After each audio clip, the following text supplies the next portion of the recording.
Happy 4th of July weekend, guys. It is Sunday and it is 4th of July. That means it is a party. I'm missing somebody. Oh my God. This guy. Are you guys ready for a great service? Yes. Yes, yeah we are. So, yes, we are ready for our worship experience. It's Celebration. Worship experience celebration. Yes. Yeah we are. Yeah we are. Put in the comments how you are celebrating this 4th of July. Yeah. What do you like to eat? Barbecue? Ooh, barbecue's so good. Yeah. Some tri-tip. Ribs? Steak. Ooh. What's your sides? Oh, my sides? Potato salad? Sweet potato fries.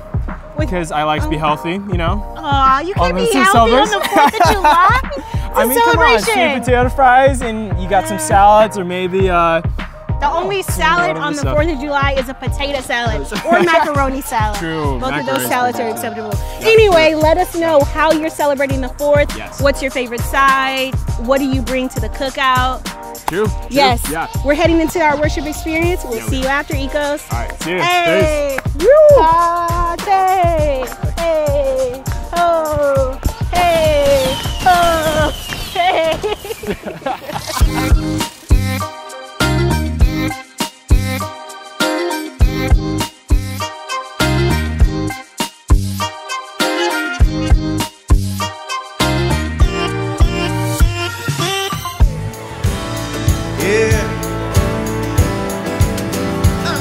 Come through, yeah. I'll walk through blazing fires. I'll sail the roughest sea. I live to tell you it was worth it, 'cause you're gonna get the glory. Sing battles by the thousands, yeah, yeah. Seen both loss and victory, but in the end I know what matters. You're gonna get the glory. And I'm not moved by what I see. Your hand is moving. I know you're using this. I'll live to see your victory, 'cause you're gonna get the glory. You're gonna get the glory out of this. You believe it? God's gonna give the glory. Oh yeah. Come on, let's sing it. I walk, yeah, yeah. I walk through blazing fires. I've sailed the roughest sea. I've sailed the roughest sea. Live to tell you it was worth it, 'cause you're gonna get the glory. Sing back.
moving. Oh, yeah. I know you're using this. I live to see your victory. Oh, yeah. You're gonna get it. Yes, you are. You're gonna get it. Oh, yes, you are. You're gonna get it. Oh, yes, you are. You're gonna get it. I decided a long time ago. You're gonna get it. Come hell or high water. You're gonna get it. In sickness or pain. You're gonna get it. Sunshine or rain. You're gonna get it. Oh, you're gonna get the glory. Oh, you're gonna get the glory. Oh, you're gonna get the glory. Oh, you're gonna get the glory. Oh, you're gonna get the, you're gonna get the glory. Oh, you're gonna get the glory. Oh, you're gonna get the glory. Come on, sing it where you are. Come on, sing it where you are. Oh, you're gonna get the glory. Yeah, you're gonna get the glory. Oh, you're gonna get the glory. Yeah, you're gonna get the glory. Oh, you're gonna get the glory. Oh, you're gonna get the glory. Come on. You're gonna get the glory. You're gonna get the glory out of this. Yeah. Yeah, yeah, yeah. Stand upon this appointment and say, come on, do you know he's gonna get the glory? Yeah. Yeah. I thank you, Jesus. Oh, you're always victorious. Come on, let's lift our voice, let's lift our hearts as we continue to worship. God, we thank you for everything that you've done, everything you're going to do, and we offer our praise to you this morning in Jesus' name. Come on, somebody say amen.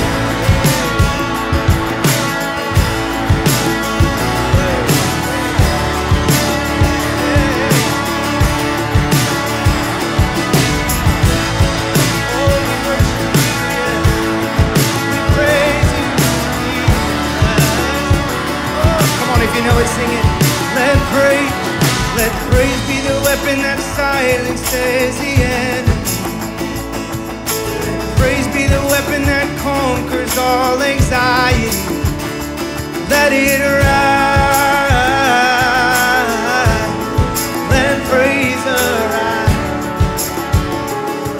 We sing your name in the dark and it changes everything. Sing with all we are, we claim the victory. Let it arise. Let praise arise. Come on, let's sing this out. We'll see you break down every wall. We'll watch the giants fall. Fear cannot survive when we praise you. The God of breakthroughs on our side. Forever lifted high, with all creation cries. Come on, sing. Oh, we lift this song of praise to you. Come on, let's sing. Let faith be the song. Let faith be the song that overcomes the raging sea. Let faith be the song that calms the storm inside of me. Let it rise. Let faith arise. Come on, let it rise where you are. We'll see you break down every wall. We'll watch the giants fall. Fear cannot survive when we praise you. The God of breakthroughs on our side. Forever lifted high. With all creation crying God.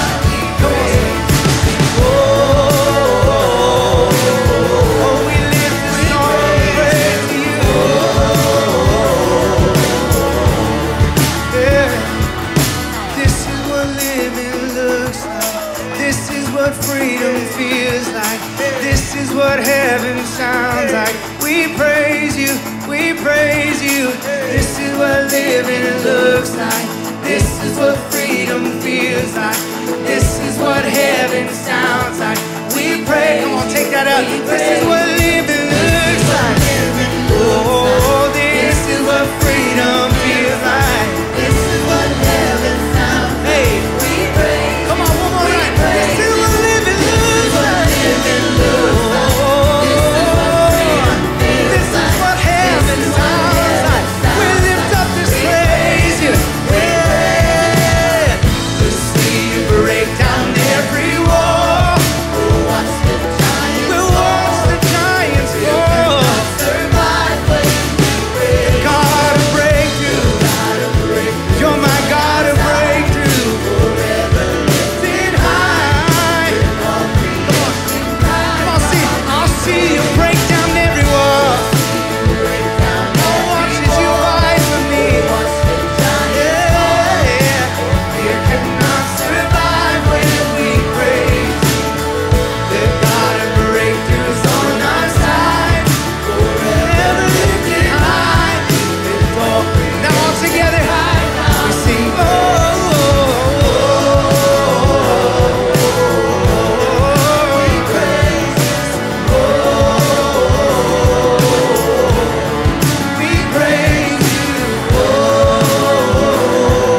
you're fighting every battle.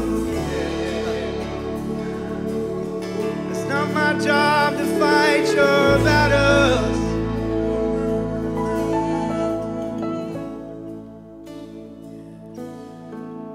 If you knew me before you formed me, then I spent my very first days with my very first love. It was you. If you knew me before you formed me, then I heard you say, let there be. It's familiar to me when you speak. Is it true that I witnessed creation with you? Is it true that I witnessed creation with you? I shall not be moved. I begin and end with you. I've always been, will always be, so my heart will pull on our history. I shall not be moved. My soul's anchored in you. Our love is steady through the ages, steady through the changes. Yeah, ever so steady. If you love me before you formed me, then I won't leave you unseen by the days in between. Eyes on you. Love me, you formed me, then my love is just a reflection of your constant affection toward me. Is it true that I witnessed creation with you? That I witnessed creation? I shall not be moved. I begin and end with you. We've always been, will always be, so my heart will pull on our history. I shall not be moved. My soul's anchored in you. Our love is steady through the ages, steady through the changes. Steady through. Come on, sing. I shall not be moved. I shall not be moved. I begin and end with you. Oh, we've always been, will always be, so my heart will pull On our I history. shall not be moved. I shall not be moved. My soul's anchored My in soul's anchored in you. our love is Steady through the ages, steady through the changes.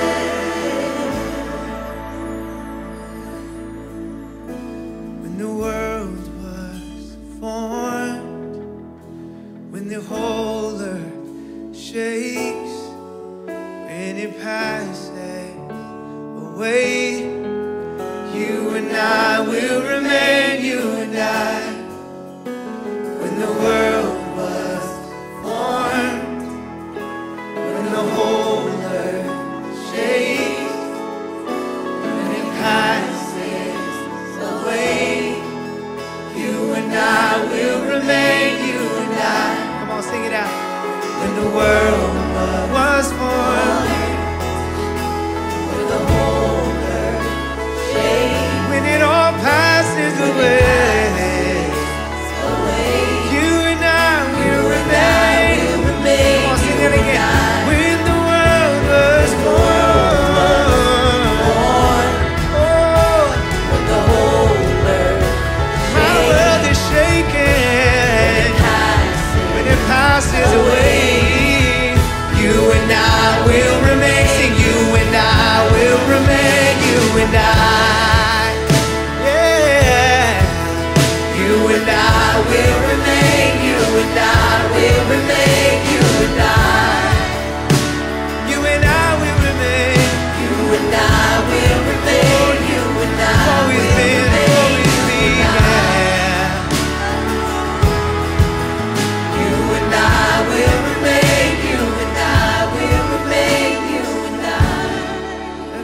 so steady.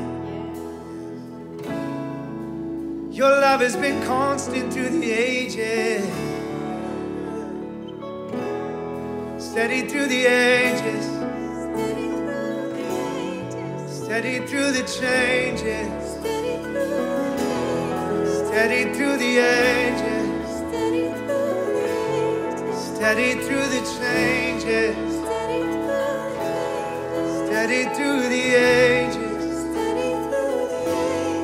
Steady through the changes. Steady through the ages. Ever so steady. Ever so steady. Ever so steady.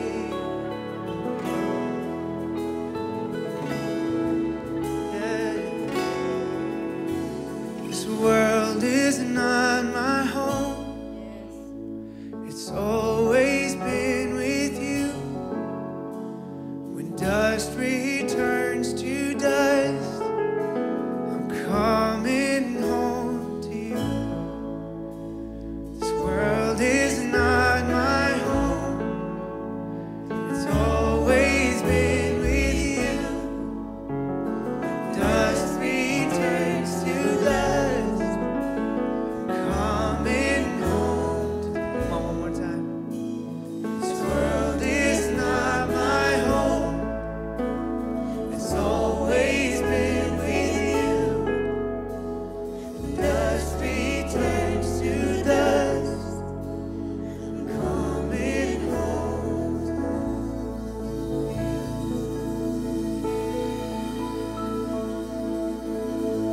Coming home to you. Coming home to you, God.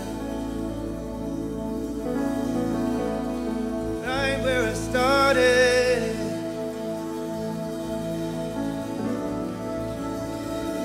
You've been steady, unchanging.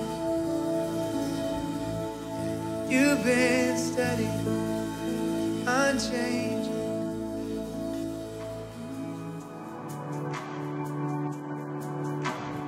Good morning, Ecos. My name is Lucia, and I am here to share about tithes and offerings. And I wanted to share with you something that the Lord has spoken to me just recently. I've always been a tither, and I've offered to the Lord my whole life, basically just because out of obedience, from the example of my mom and being in church, just always just doing it because it's what I know to do. But in this last year, I have this whole pandemic and everything that we've been through, all the things going on in the news, and just all the difficulties and challenges of this past year have had me questioning so much and really going to God with a lot of questions, a lot of confusion about pretty much everything. And so as I was asking God questions and crying out to Him, one of the things that He shared with, or one of the things that spoke to me and healed a lot of the questions in my heart, I feel applies really well to tithes and offerings. So I wanted to share that with you this morning. And it is in Matthew 16, and it's when they're talking to Jesus and Peter, and Peter's talking, no, I'm sorry, Jesus is talking to Peter, and he says, "Who do people say the Son of Man is?" And they replied, "Some say John the Baptist, others say Elijah, still others Jeremiah or one of the prophets. But what about you?" he asked. "Who do you say that I am?" And Simon Peter answered, "You are the Messiah, the Son of the living God." And when God spoke this passage to me, it was kind of random, and it just brought so much peace and healing immediately to all the questions and all the confusions in my life, because I felt like there was so much that my mind was being bombarded with, and God silenced all the questions and silenced it all, and reminded me to look to Him and answer the question of who is He to me. So instead of looking at the news, instead of asking all these questions and staying in my confusion, He paused it all and said, "But who do you say that I am? Who do you know that I am? You know that I'm loving, you know that I'm good, you know that I'm just, you know that I'm peace, you know that I'm faithful. you know, that I'm merciful. And knowing that about God and keeping my eyes on him and his goodness really changed my perspective and settled my faith. And I feel like this applies perfectly to tithes and offerings, and I wanted to share that with you as you're thinking about giving. I want to pose that question. I think God's asking that of us today. When we think about our giving, instead of asking, can I do this? Can I afford it? Should I tithe? Should I offer? Is it worth it? Is it going to pay off? Instead of asking those questions, I would just ask you, like God has asked me, who do you say that he is? Do you say that he's your provider? Do you say that he's good? Do you say that he's faithful? Do you say that he's true to his word?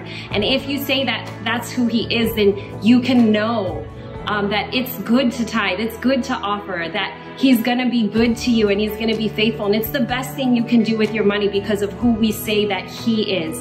And so I just encourage you with that this morning. Who do you say that God is? And I know that at Ecos, we say that he's good, that he's a good father, that, and we agree with heaven here. We agree with his word. And so I just encourage you with that this morning. Who do you say God is? And keep your eyes on him as you tithe and offer. And I know that you will be blessed because of it. So I'm just going to pray. And yeah, thank you, Jesus, for this opportunity to give. Thank you, Father, for this opportunity to see you show yourself strong on our behalf. Thank you for being our provider. Thank you for being a promise keeper. Thank you for being good. We agree with you and we agree with your word and we agree with heaven as we tithe and as we offer. And I pray that you bless the people, bless their finances. And we just thank you for your word and your goodness in Jesus' name. There are 4 easy ways to give. They're on your screen, and be blessed today.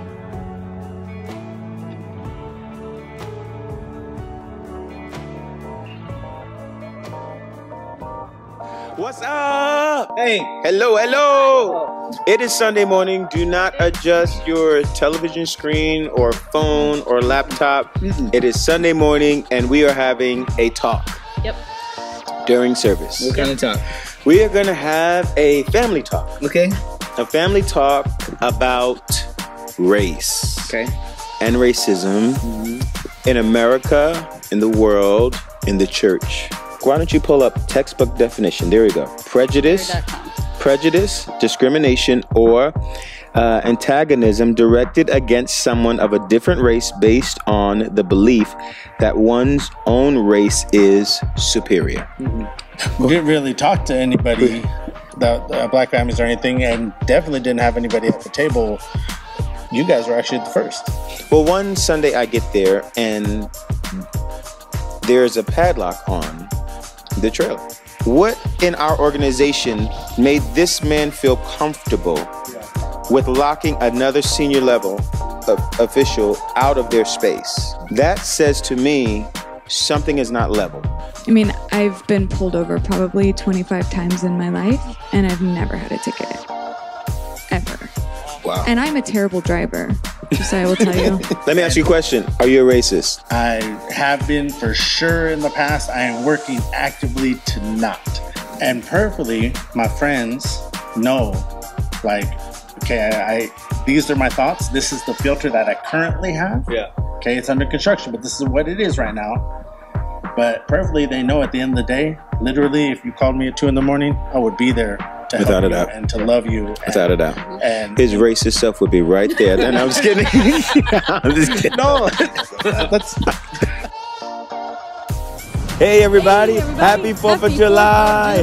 We hope you guys are enjoying your family and enjoying this experience. We are e-coasted from the beach today. That's right, and we're going into a very important conversation. The feedback has been incredible. Many of you have been saying, when are you going to play part 2 of that amazing discussion?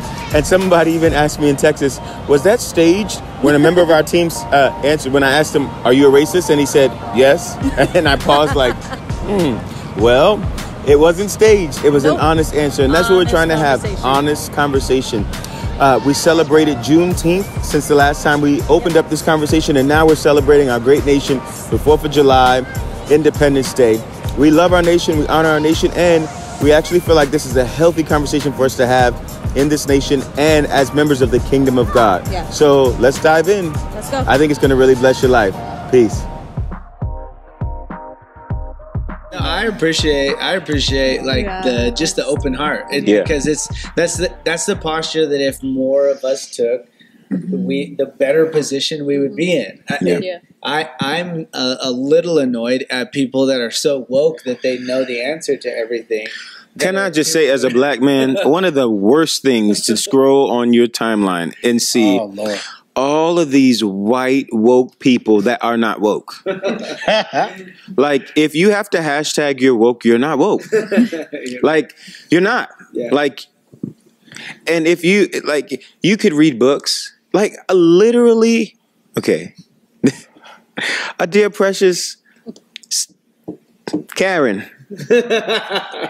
Sister Karen. Sister Karen. Not you, Karen. Not Eco's Karen, another Karen. Karen.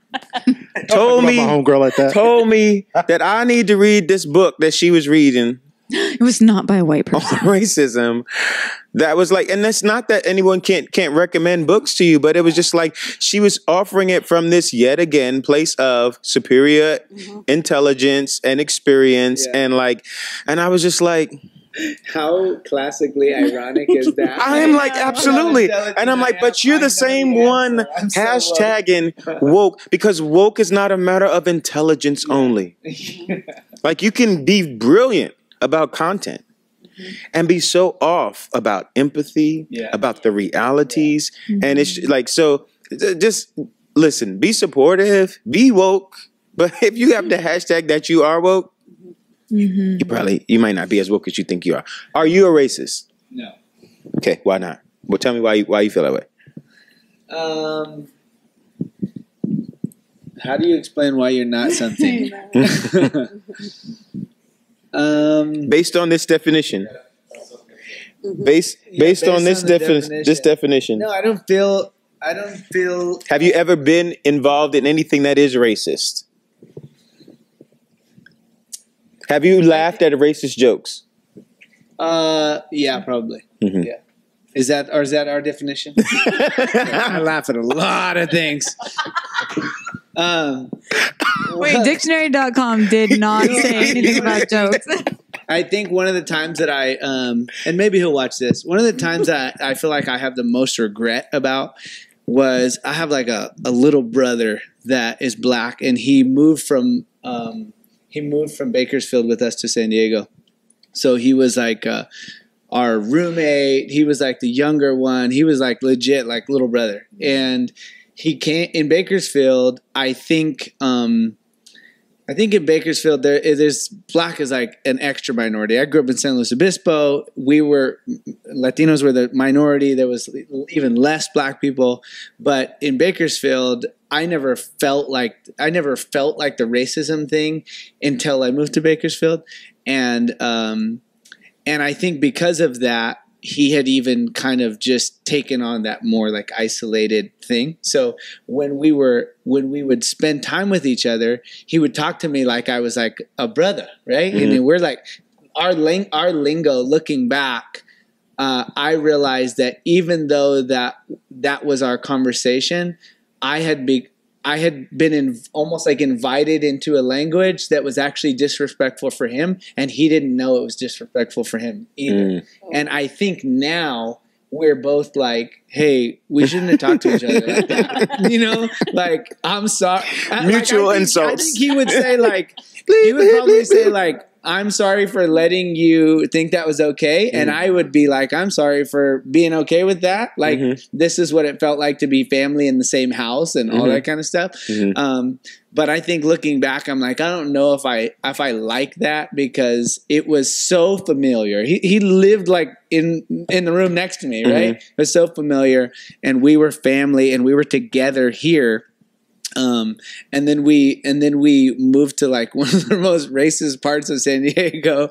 They call it Clan T, but it's Santee. And so they would be like, he would be hanging out with Amber at the grocery store, shopping together, and they'd be getting all these dirty looks, and we're like, what's going on? Like, what? I was so clueless as to why everyone was so upset. Me and him would be running in the morning, and people would be honking at us. I'm like, man, these people are aggressive, but we didn't like get it, right? We didn't get it.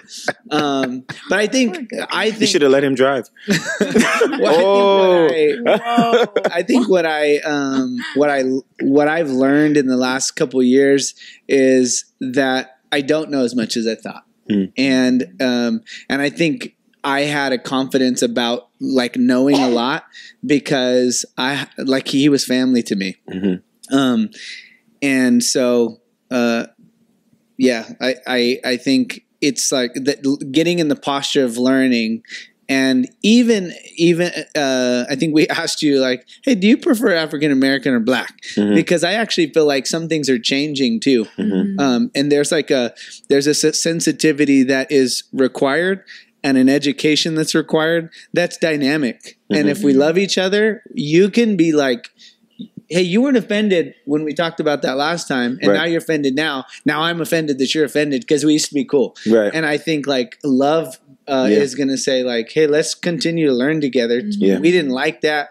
We talked to each other like that 5 years ago. Let's not talk to each other like this anymore. Yeah. You know? And share with him why. How do we make an impact as young leaders now? Like each one of us are leaders in the body of Christ, and some of us are civic leaders. Some of us are business leaders. How do we proactively educate, whatever, but how do we help dismantle racism as we know it in our world? I think that's a good question for you guys. I think it's a good question for you and Brandy. And I think we can respond. Amber, why don't you tell us how we can dismantle racism? Well, let me tell you, number one. I think that we have to start with our kids. Yeah. Like, they're never too young to have the discussions. Like, our kids are, the youngest is 4 and Sam is 9.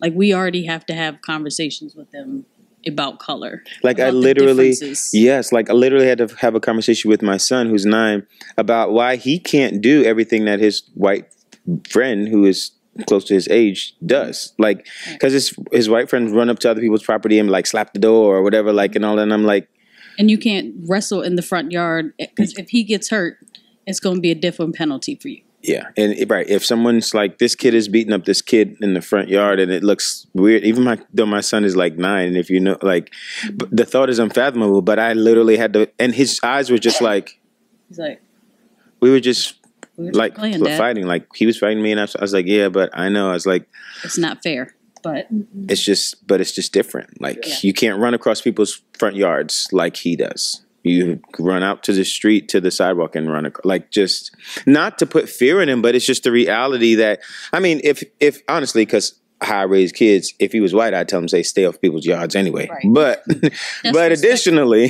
if you were going to sneak and do something, don't sneak and do that because you might get, caught. Okay, so these are the conversations that you have with your kids, but what do you think the conversations are that we need to have with our kids? I think there's a value in, what your kids will hear from you, but also more importantly, see from you. And I think that having people in your kid's life that are a part of your community that are people of authority, especially when you're not African American or any minority. I think that it's too late to wait to expose white children to minority authority. Many of these white young people don't get exposed to minority authority until they're in college and they happen to have a black professor or a native professor or an Indian professor from right. And so it's like I think that having your children around people you love that have a voice, not just, we do church work stuff all the time. So it's not just like you take them with you to the black church that you're singing. But like what we love about our relationship with Shiloh's is that, we can say, okay, you need to sit down. You know what I mean? And it's not like, Oh my gosh, my world fell. Or if it is, then Amber's like, well, they told you to sit down, sit down. Even at a young age, there's something in that affirms to her that they are equal to my parents, right? And so I think that in a church context, I think that having, and this may sound super systematic, but I think systematic racism has to be dismantled systematically. I think we have to have minority teachers in the kids' ministry telling them about the greatest person they ever meet in their life, Jesus. Like bringing them to life impacting moments. But it's not about them trying to be better than your kids. It's they see the love, they see the empathy, they see these people care for them. They see teachers open their hearts to that connects them in a way that is unimaginable. And so I think that having your kids in a community like that is good. I think that don't teach your children to not see color. Oh, I was going to say that. Say it. Don't teach your children not to see color. Exactly. Why not? Because we are colorful people. And your color is so beautiful. Thank you, baby. I think that, I like your color too. Thank It's you, man. so I appreciate it. Thanks. You're so Appreciate good it. Okay, so no, but I think that don't teach your children to not see color. Color is beautiful. It's a part of life. And white people come in different colors. Absolutely, absolutely. And so I think that showing the value, and I think also teaching your children how enriched your life is by the people that are different from you, that are in your life. If you only teach your children to care, speak up for the black folks, when you see one getting picked on, that's nice. I'm not knocking that, but I think that we've kind of outgrown that. We've got to go to the next level now. And I think that you actually have to, like, if I had a community, I kind of use this analogy sometimes. If I was a pastor of a church and I had a community of, NASA was building a community by our church, of course, I'm sending all kind of pamphlets, booklets, literature, everything to that community because I know our community is going to be enriched if we have a bunch of scientists come into our church. Like they're going to learn, we're going to learn. Who knows what could spin off of that? Like our community would be enriched by this community, right? But somehow when the black community is down the street, it's like, let's go take them some hams and sandwiches and some water and some milk and, invite them to a service. And put it on Instagram. As opposed to, so you're using, all the minority communities are not to be approached as if they're a serving opportunity from the perspective of they need your help in that way. You should approach some communities like, y'all make us better. We're going to be better if we get together. Like, would you please consider, like, can we just want to know you guys and talk to you guys and find out about you guys? Like, we would be enriched by that. I think presenting those journeys are powerful. Well, how do you, for Shane, like, you didn't meet black people till you were 14. So you were raised around all of you. People just like you. How do you change that if you are never exposed to anybody else? It's to be purposeful. The Bible is clear, right? Don't neglect the fellowship of the brethren. Are they talking about just showing up to church on Sunday? I don't think so. I think it's bringing them to your table and taking a seat. Eating food, letting PT come over and make some greens and some different things that we don't normally eat. That's not being racist. I can cook some good greens. So he's speaking from his experience. Stuff's fire. But no, in that regard, being exposed to those things, and I think for me, with my girls, that's something that we got to be purposeful in. They got to experience this stuff, and because it's real easy to be in your comfort zone. I could move back to the res right now and be super comfortable. My wife's from there. I'm from there. It's all family, all natives. They all think like us. I would never have to think anything different. I could just be. But does that help us grow? Does that help my girls be inclusive in any way? Right. And I think the other thing too, socially, you mentioned it, is white people come to give us handouts, and this is something that happens all the time in indigenous communities, especially from the government side. They come to do something. Okay, we need help. We need to help. We need to help. How about we stop accepting all the help? I'm gonna stand on my own 2 feet. We're gonna be all right, right? treat yourself like an equal. Maybe they'll treat you like an equal. good. I can't speak for the Black community, but I know the Native community is real quick to accept some handouts. You know, the government come in and save us and sit on our butt and wait, right? There is a portion of us, right? And that is hard to break out of that cycle. But when you're in that cycle of just accepting, you accept them however they're going to treat you. As long as you fulfill your obligation, you're still going to help me, right? You're still going to give to me, right? Wow. Or I don't need your help. Yeah. We're going to do this on our own. And then by virtue, I have nothing to give to you. How else can how are we going to interact? Only as equals now. Yeah, that's good. I don't know. You almost take like a submissive position because you put yourself in that way. What's the old adage? You know, you teach people how to treat you. Yeah. Right? And nobody's going to talk to me funny. Yeah.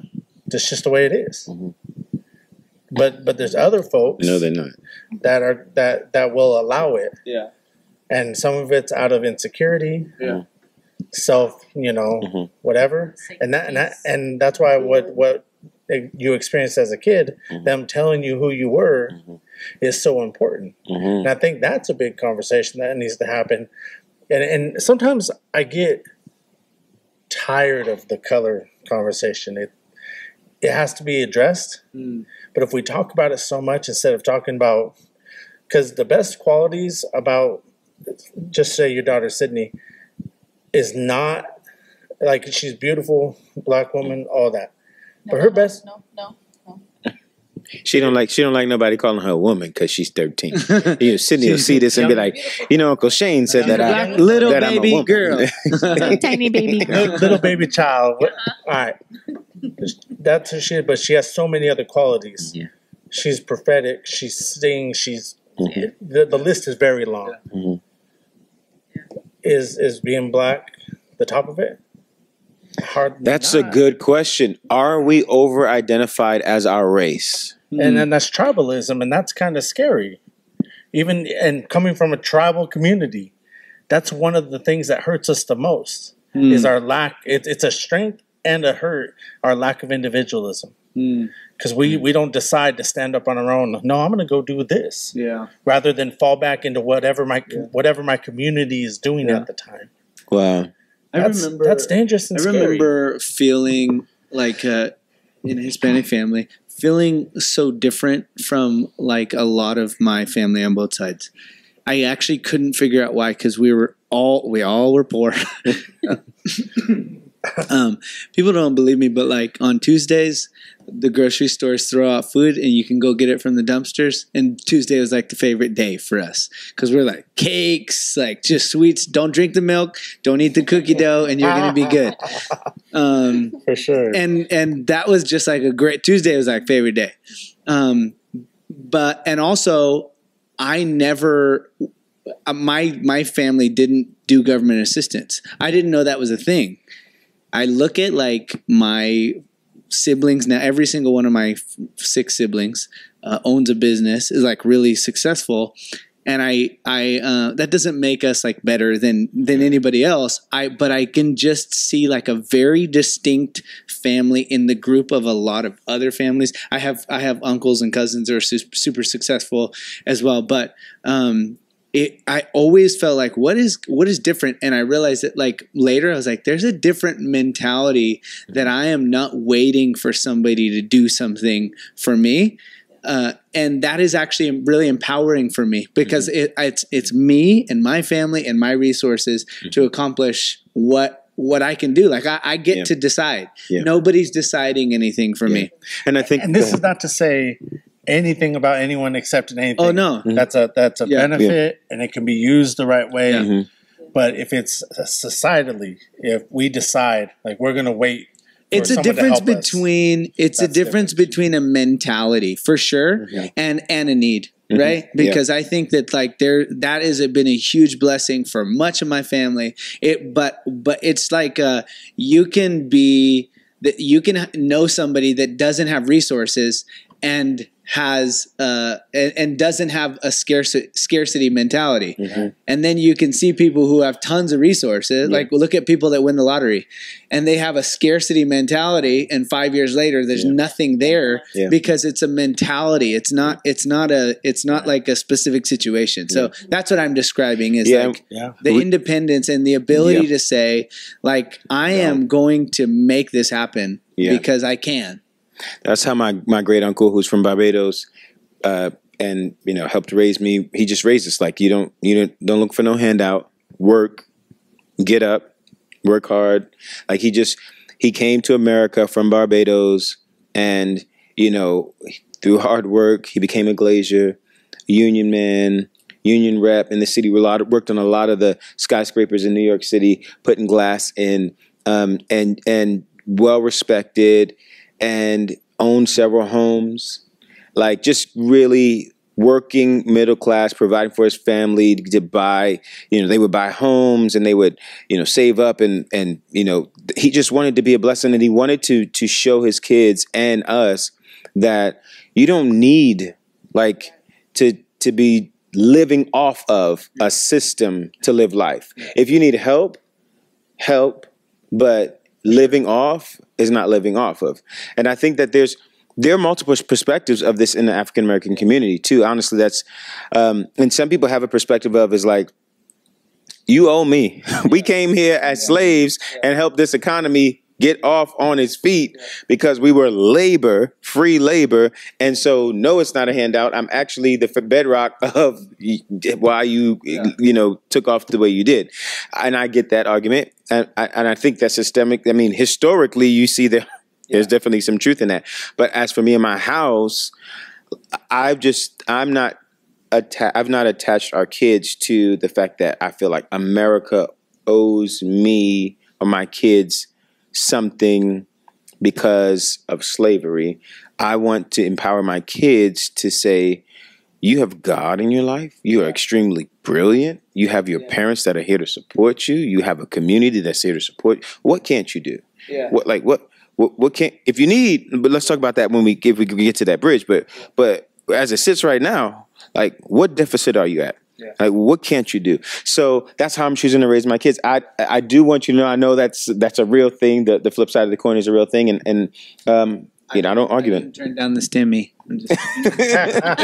I accepted the stimmy, but I wasn't like, hey, you better hurry up. Where's my stimmy? You owe me that stimmy, Can I? Oh, go ahead. With my check. Go ahead, Amber. Oh, okay. So I think that's a very empowering message for minorities. However, I feel like it's kind of counter to what white America needs to hear, because I can see it possibly reinforcing some like racist stereotypes if that's the message, is that you can just empower your kids to not need the government and things like that. Because I've heard from white people, like, we all have the same opportunities and, we all have access to the same jobs and all of this stuff. And so I wonder if it's a great empowering message on one hand, and then it's sending a message that will combat empathy and understanding for white America. For me, it was big to understand that the opportunities aren't the same in a system that's rigged against a big portion of the population. And I know some people, I feel like you're already like going to disagree with me, but No worries. She's like, don't you worry. It's not a disagreement. It's my Republican card is falling out my pocket as we speak right now. I'm just kidding. Go ahead. No, go ahead. Finish. But it just is. And I think that, like, you can get credibility. Like, there's a couple ways you can get credibility to speak with authority on a topic. One of those ways is education. But if you don't have education, you speak from experience. And experience breeds credibility. If I am going through a bankruptcy and I need to read a book about how to do it well, I'm not going to read a book written by someone who's never experienced bankruptcy. Yeah. Your experience lends you credibility so that I will accept the authority from which you speak, and now I can believe what you've given me. If there's no education, in racism and experiencing racism, education doesn't work. It's experience that breeds credibility, and that's it. So as a white person, if I want to understand, because I actually hear still white people who believe that racism does not exist in America. But I don't. Them your friends, girl. They ain't none of my friends. I'm just kidding. I'm just playing. I'm just playing. Some of them might be my family, no? But not my friends. But yeah, I think like if that's your stance, you're not listening, and you have to look around who has credibility on this topic. And if you're white, it's not you. And so if all the people you're listening to regarding racism are white, you're not listening to anybody with credibility because you're not listening to anybody with experience of racism in America. Wow. So to that point of experience, like you mentioned systemic racism and those sort of things, I have this thought that like white folks been at, say, the money game because they talk about, oh, white people got all the money. You know why? Because they're 15, 20, 25 generations deep of dealing with money, having money, wealth being wealth, in that system. Mm-hmm. Okay? So the system built for us. Well, I don't think it was built. I think it was just the system that it's capitalism, and they're just more experienced than us at it. So black folks, you have a lot of wealthy black folks in the Northeast. Why? They've been at it a couple of generations longer than the folks in the South, right? And you just look at it. Native Americans were allowed off the reservations in the last 30 years, so they're just getting into it. So we have no experience in the financial field. So you wonder why you look at someone, and someone watching this right now is probably like, yeah, I know that rich native that's from, if they're in this area, from that reservation that doesn't know how to spend their money. All they do is spend it on X, Y, and Z. Yeah. You know why? Because they're the first person ever in their family line to have money. Yeah, yeah, totally. So when I mention experience in that regard, in the system, not that the system isn't slanted towards white people. I think they're just more experienced at it. Even the poorest of white folks are 5, 10 generations deep into understanding money. Mm-hmm. Minorities aren't. First of all, it's not a cultural system. Capitalism is not natural to us. So we're learning a system that's foreign to us, and we're only a couple generations deep into it. Mm-hmm. So I think as far as systemic racism goes, on the money front, I think that's part of the issue. Mm-hmm. It's just we're not generations deep. My daughters will be better with money than I was. And ask my wife, I suck with money. Well, and the argument is that we are generations. There's a generational wealth gap behind generations behind intentionally. Yeah. Like we were redlined out of because a lot of the wealth was built with land and homes and all. I don't say that to make excuses for people today, but I think you're right in that there was a generational gap. And when you look at it from the beginning, here's the thing. And when we start to get ahead, it's burnt to the ground. Yeah, if you look at Rosewood or you look like Greenwood in Tulsa, Oklahoma, they were two hugely successful communities in the first part of the 19th century. Extreme wealth, like Greenwood was called the Black Wall Street, and it was burned down to the ground. So when there's that sense of gathering community thrust, you can feel that something is pulled from under you.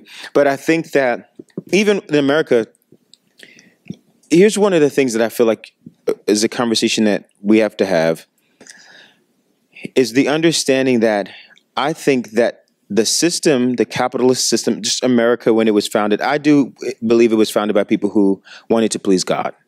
Call me crazy. I know they own slaves, whole 9 yards. I'm not saying they were right. Just like you ain't right about everything, but you love Jesus, right? Okay. So I think they love God. They founded, but the nation, they used slaves to get the country established financially. They used human beings to help, just like there was an industrial thrust and there was an intelligence thrust. Like in the agricultural era of our nation, they used slaves as you would machinery to get the country's economy going. And when more slaves were in the South, because it was a country that believed in representation, they would have the slaves, they had a law made that they would be 3/5 so that there wouldn't be more representation from the South than the North, on and on and on. You can read up about it. But the thing is that there was always an intention that these people are not fully equal to me. Mm-hmm. You're 3/5 a human. You're not equal to me. I don't love pets per se, but I like dogs. We may get a dog one day. I see people who really love their pets, their dogs. But my dog is never going to sit at the table with me like it's a homie. Never. Or a child or a human. That's just me. I'm not, if you do it, great. But no matter how much I love that dog, my kids are always going to know that dog is not one of us, right? That dog is a dog. We are the owner. I think that even well-wishing white people that are like, oh, we love black people. If there's not an intentionality to unhinge the culture from identifying us as the dog they own, Wow.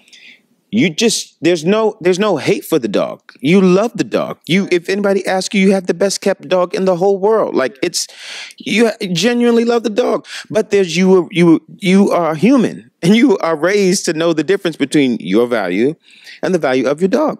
And I think that the fact that all men are created equally is something that was written in our Constitution and yet intentionally adjusted.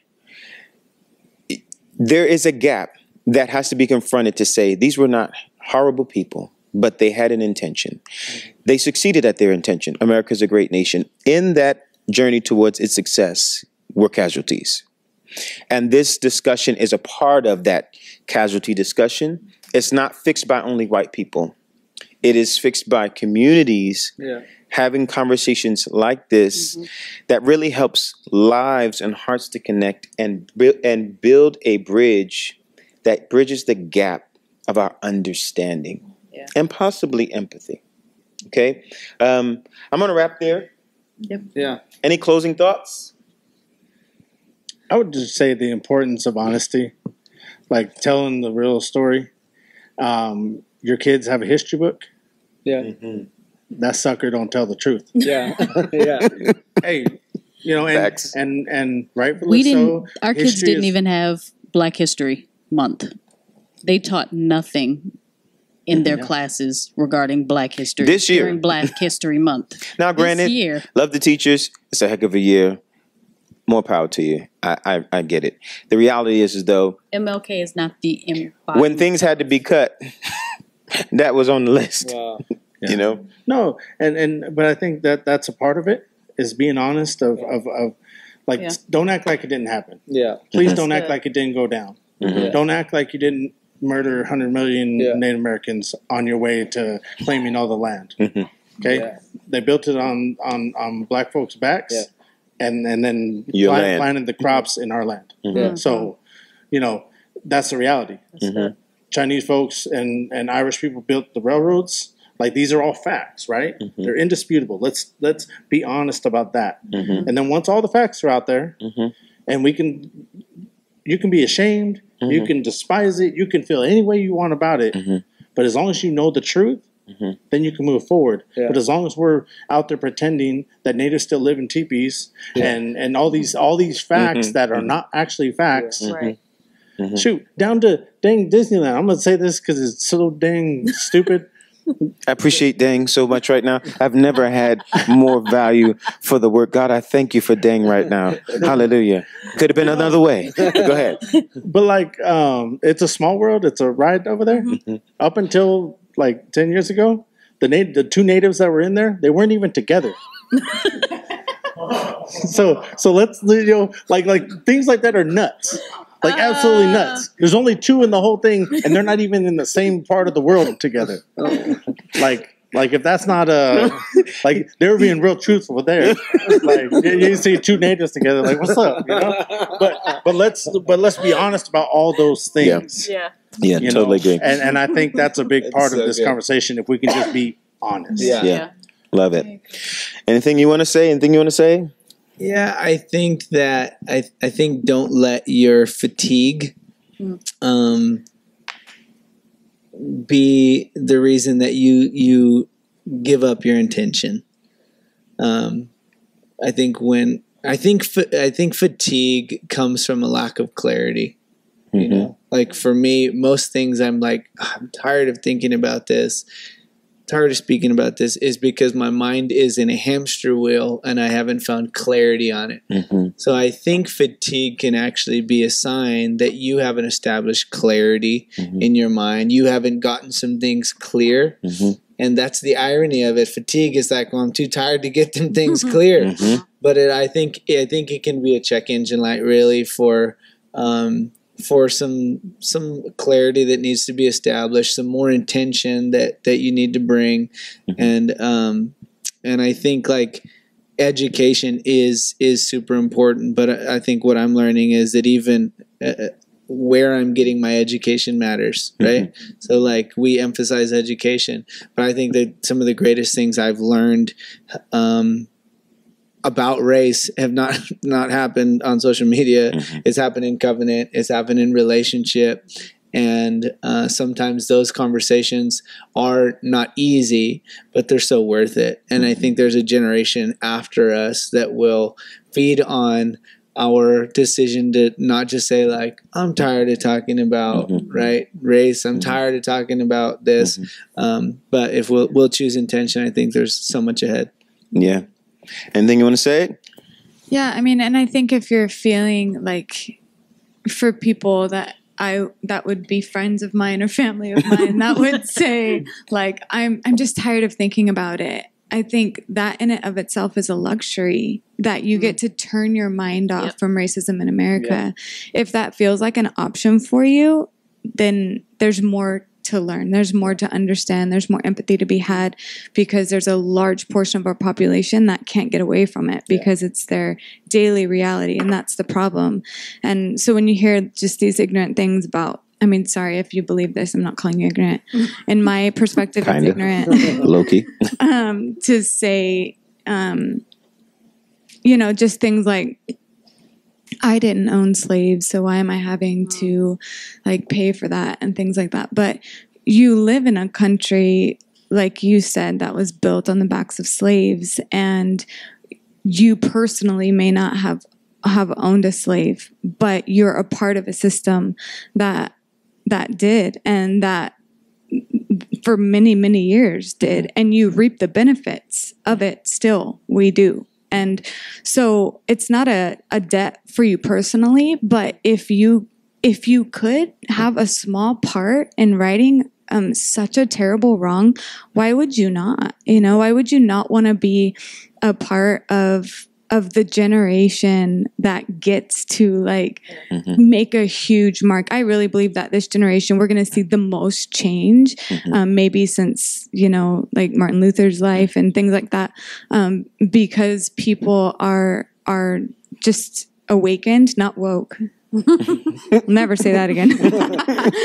But awaken to it. But if you could be a part of that solution, or, you know, just something moving towards a solution, why would you not? So just because you can justify your life and say, I didn't do that and I'm not a racist and I wasn't a part of this, really seeking to understand, like, in what ways am I benefiting from it? And in what ways can I help? Sometimes it's our kids, it's training up our kids and making sure that they advocate for their friends and things like that. And, you know, in leadership, we didn't really get to it, but in leadership, like, how are we going to steward what's in front of us in a way that, you know, elevates the Black community, and speaking up when somebody's overlooked, like you were in that situation, and things like that. But what part can we play? And it's not a personal debt to a personal Black friend. It's like generations of debt that we can kind of, you know, do our part in making right.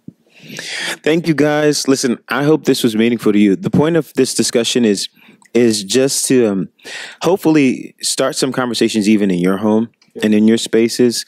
And as you could see, you know, we have different opinions on certain things, but the love is there. And I want to encourage you, like, that's got to be a starting point for us, is talking to the people that are in our lives, like, that are in our worlds, and having honest discussion with them. It really matters that we take the time to pause and to grow together. I really believe Jesus is glorified in this as we, as the next generation of leaders, are taking the time to intentionally say racism is not welcomed here in any way, shape, and form. We are all made in the image and likeness of God, and there's nothing that He will withhold from us. No good thing He'll withhold from us. So I hope you guys were blessed by our time together. We love you guys. Go spread the word. And how about you host a dinner or a party and have a discussion about race in America, in your community, and just your own experiences. I think you'll be surprised at the fruit from it.